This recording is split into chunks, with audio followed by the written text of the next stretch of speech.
I'm super happy to see you here today. If you don't know me, my name is Christy Lawrence. I own a business called Time to Profit, where I help consultants, business owners, and commission-based professionals create consistent cash flow by finding and winning awesome clients, and really by embracing sales, by having the right skills and strategies in place to shine at sales and do so in a way that is rewarding for them and for their potential customers.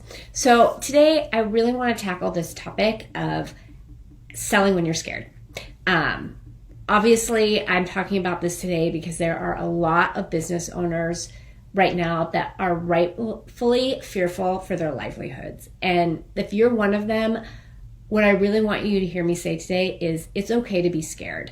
There is a lot of uncertainty right now for a lot of people for a lot of different reasons. And one thing that humans crave is certainty. And so if all of this uncertainty has you feeling off kilter, has you feeling off balance, give yourself some grace. It is okay to feel that way. Give yourself the time you need to process, but then it's important to really ask yourself the question, what are you going to do about it? Do you want to stay in that place of fear, or do you want to be proactive about how you're going to move forward in these challenging times? And that doesn't mean pretending that they don't exist. It doesn't mean not acknowledging those feelings. It means making a choice to move forward in spite of those feelings. And I just say that because I think it's really easy to get into this optimistic thinking where I'm just going to talk myself into feeling okay about what's happening right now. And I don't find that to actually be very helpful. I think that the most helpful thing that you can do is, if you're feeling scared and uncertain right now, is to acknowledge that fear and to make space for that fear. But then to make a choice about, given that fear, how do you want to respond? And that is where we have empowerment as humans, is how we respond to any situation. And having an emotional response is 100% appropriate and okay. But then you've got to make the choice about if you want to stay there. So I just say that because I think I don't want to jump right into talking about what to do about it without giving space and grace to actually acknowledging that that fear is understandable and real. And so let yourself have that. And then after you've done that and you're ready to move forward and you're still maybe uncertain, but you want to make some choices about what you're going to do about it, then come back and watch this video. There is this saying, and this is true even in the most certain of times, that the best way to have a sale, or the best time to sell, is when you don't need a sale. And right, I don't know if I made that up, but either way, it's true. The best time to sell is when you don't need a sale. It's kind of like in dating, right? The best way to get a date is to have a date. Have you ever experienced that? Which is not helpful, because you got to get the first one, right? If you need a sale, you need a sale. But when you feel that sense of neediness, it can be really hard to truly be present, engaged, and of service to your client, because you're constantly tight and you're trying to negotiate maybe in a way that's not comfortable for you, or you're trying to push something that might not be a right fit for the client. And so the real question for me is, what do you do when you need that sale, but you recognize that selling from that fear place isn't going to necessarily serve you or your clients? So the first thing you need to do, if you're in this scenario, whether you're watching this as I'm recording it in March of 2020, where we are smack dab in the middle of the COVID uncertainty, or if you're watching it a year from now and revenue's tight and you have bills to pay and you need to win some clients in order to pay your bills. So, right, this isn't just something that happens in times of uncertainty. This is what happens in business, is that there are going to be times when you need that sale. And if you find yourself in that time, for whatever reason, I want you to really just take these steps here. And the very first thing that I want you to do is, I want you to make peace with, or at least acknowledge as a first step, the worst case scenario that's running through your mind. A lot of times we have this fear, I need a sale, I'm not going to have enough money, and it just gets on auto loop, and we never really explore that fear. So here's what I want you to do. If you're experiencing that, I want you to ask yourself, what's the worst case scenario for you? What is the worst thing that happens? So right now, for example, if you're in hospitality sales, what's the worst case scenario, right? Maybe the worst case scenario is that all of your existing contracts for 2020 cancel and nobody rebooks. That's really the worst case scenario. Okay, put it on paper, write it down. There is something so powerful about getting it out of our minds and on paper. And then ask yourself, okay, so what happens? Then what? Well, then the hotel's going to close. There's no revenue to reopen. I'm going to be out of a job. I'm going to be out of an income. Okay, write it down. Don't try to tell yourself that's not going to happen. That could happen. And I just say that not to be a fearmonger, but because arguing with reality and arguing with possibilities or things that might happen are not helpful. So give yourself space to acknowledge that. Okay, so if that happens and you lose your job, then what? Okay, then there's no other jobs and I don't have a livelihood. Okay, so then what happens then? Right? And ask yourself that. Like for me, my default in my business has always been, I'm going to go back and get a corporate job. Okay, worst case scenario, I can't do that because of what's happening in the economy. Okay, what am I going to do then? And for me, it's like, I'll probably go live with my sister. I mean, we all have an end point to the worst case scenario. And it might not be our ideal scenario. We might not like it. But the point here is to acknowledge that you can handle whatever that worst case scenario is. Go down the rabbit hole. Let yourself go to, don't just stop with, I'm going to lose my job. I'm going to lose my income. That's where we like to stop, and that keeps us in fear. Okay, so then what happens? What do you do with that? And really figuring out what you do if the worst case scenario were to happen and creating a plan for how you'll move forward in advance helps to loosen that grip. It helps give you back some empowerment that when you know that you can handle whatever it is that happens, it takes some of that pressure off. So it's not like, I need to make this sale today or I'm going to be homeless. It's, I need to make this sale today, or I might come into the scenario where it was my job, and if that happens, then I might have to go live with my sister. Hi, Andrea. I'm going to move in with you. So, right, there's these different scenarios, but let yourself go through there, and more often than not, what you'll find is there is a solution at the end of it. It might not be a solution that you like, but there is a solution. And then once you have let yourself do that, you've gone all the way down the rabbit hole and you've asked yourself, what you'll do in that scenario and how you'll move forward, I want you to step back and I want you to look at your business. And I want you to try and look at your business as objectively as possible. And the 3 questions that I want you to spend some time with, don't just rush into an answer. Listen to the first thing that comes up. Often for me, that's the thing.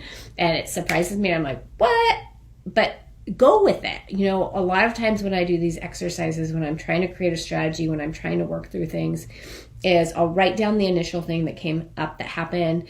Then I'll go for a walk or a run and I'll percolate on kind of continuing to ask the question, what is that? What is that? And if I'm really feeling like I want to go deeper, I'll set a timer for 2 to 5 minutes and just do a free write on it and write down everything that comes to mind without stopping my pencils. Because a lot of times you might have information that you're not quite accessing because you're in fear. And when you're in fear and you're in fight or flight, you're not activating the parts of your brain, your frontal lobe, where you're going to have your executive functioning. You're operating fight, flight, or freeze.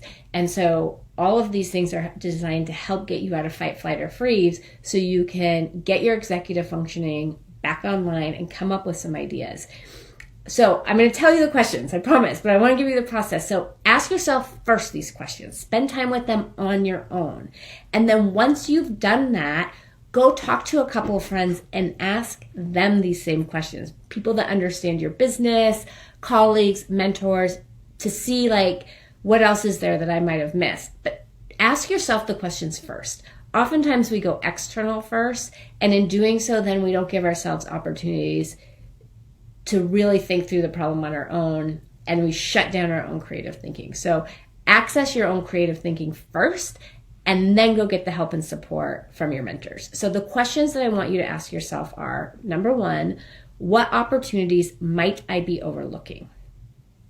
That's a great opportunity. Just let whatever comes. There's no bad answer. Put it on paper, right? It might be online learning. It might be talking with relief organizations to see if they have a need for space. It might be looking at SBA loans to bridge through this gap. It might be that there are still people in the marketplace that are buying your solution, but the conversation might look different, right? What are these opportunities that you might be missing? Ask yourself that question, or that you might be overlooking. And then I want you to get a little bit more tactical on this and really ask yourself, who is most likely to buy? Who is going to be most likely to be your next customer? And just spend some time writing down who you think that might be. Like, if you are going to make an educated guess, who's most likely to be your next customer? Start there. Start with those people. And then ask yourself, and when are they likely to buy? And why are they likely to buy? But really the core question here is, who is the most likely to be your next customer? That can give you a sense of empowerment and give you some important information about where to focus your time and energy. And really simplify the problem, right? Like, oh, wait, there is somebody here that might be most likely to buy. Let me start there. And then the third question that I want you to ask is, what do they need, that person who's the most likely to buy, to feel safe, comfortable, and exciting about the buying decision? What do they need? Is it a piece of information? Is it a reassurance? Is it an experience? Is it personal contact? But really be curious with, what do they need to feel safe, comfortable, and excited about purchasing? These three questions will often guide you to unexpected places that you can take action on, from a place of having spent some strategic time coming up with them versus just reacting. So spend some time on this. This isn't like a 2-minute exercise. This is a hour-long exercise, maybe longer, maybe a 2-day exercise of, okay, I know I need to make some sales. I know I'm in fear. Let me spend some time really getting out of fight or flight. What's the worst case scenario? What am I going to do? I'm going to be okay in the end. It might be uncomfortable. It might be painful. I might have to do things I don't want to do, but I'm going to be okay. And maybe also think of some examples of hard things you've overcome in the past, and really think about, how did you get through that? And to reassure yourself that you can do hard things. You can, and you can overcome them. And then once you're out of that panicky feeling, or at least have lessened that panicky feeling, then spend time on those questions. What are the opportunities I might be overlooking? Who's most likely to buy? Who's likely to be my next customer? And what do they need to feel safe, comfortable, and excited about buying from me? So those are where I want you to spend your time. The next thing I want you to do, the third step on this, is to revisit your long-term sales plan. If you don't have one, it's okay. But this is one of the reasons why planning is so important, is it's something we can come back to in times of stress. When we've thought through the problem before we're in stress, we're going to have a lot more clarity on it than in times of stress. So if you don't have a plan, that's okay. You can create one now. But this way you're focusing on the long-term game, your long-term sales plan, not just what you need today. And when you're looking at that long-term sales plan, what are the consistent actions that you committed to doing that you believed in before you were stressed? What were the things that you thought were going to be successful before you got to the stressful situation? Keep doing those things. You can make adjustments. You can ask yourself, are these still the most appropriate things? Is there something that might have changed? Given that, how should I change my consistent action? Absolutely, you want to make adjustments, but just know there's a lot of value in that plan that you put together before you were stressed out. So go back to that, reread your plan, and start taking those consistent actions.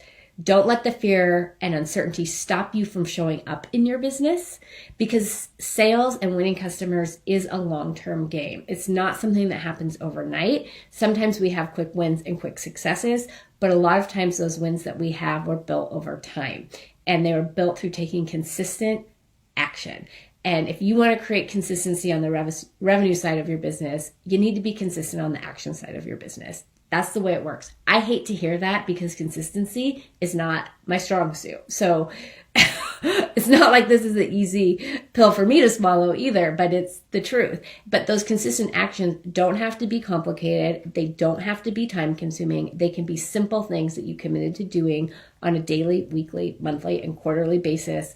Get back to doing those things. So once you kind of figure out who's most likely to buy, and you're going to put together a plan for those people, then get back to doing the consistent actions for everyone else. I really, really would love to hear from you. How are you doing right now? What's going on with you? What are your fears? How are you working to address them? If you want some more tools to help you, maybe you don't have a sales plan, we have a sales planning tool and checklist that you can download for free. over at mytimetoprofit.com. Again, that's mytimetoprofit.com. We also are going to be opening sometime in April. I haven't finalized the actual date yet, but an online learning opportunity called the Double Down Club, and it is for business owners, consultants, and commission-based salespeople who want to double their revenue in 2020 and want support, tools, and strategies to be able to do that. You can get on the wait list for that. We'll put the link down below. But post in the comments, how are you managing right now? What are your fears? How can I support you? And just a reminder that you have got this. You can do it.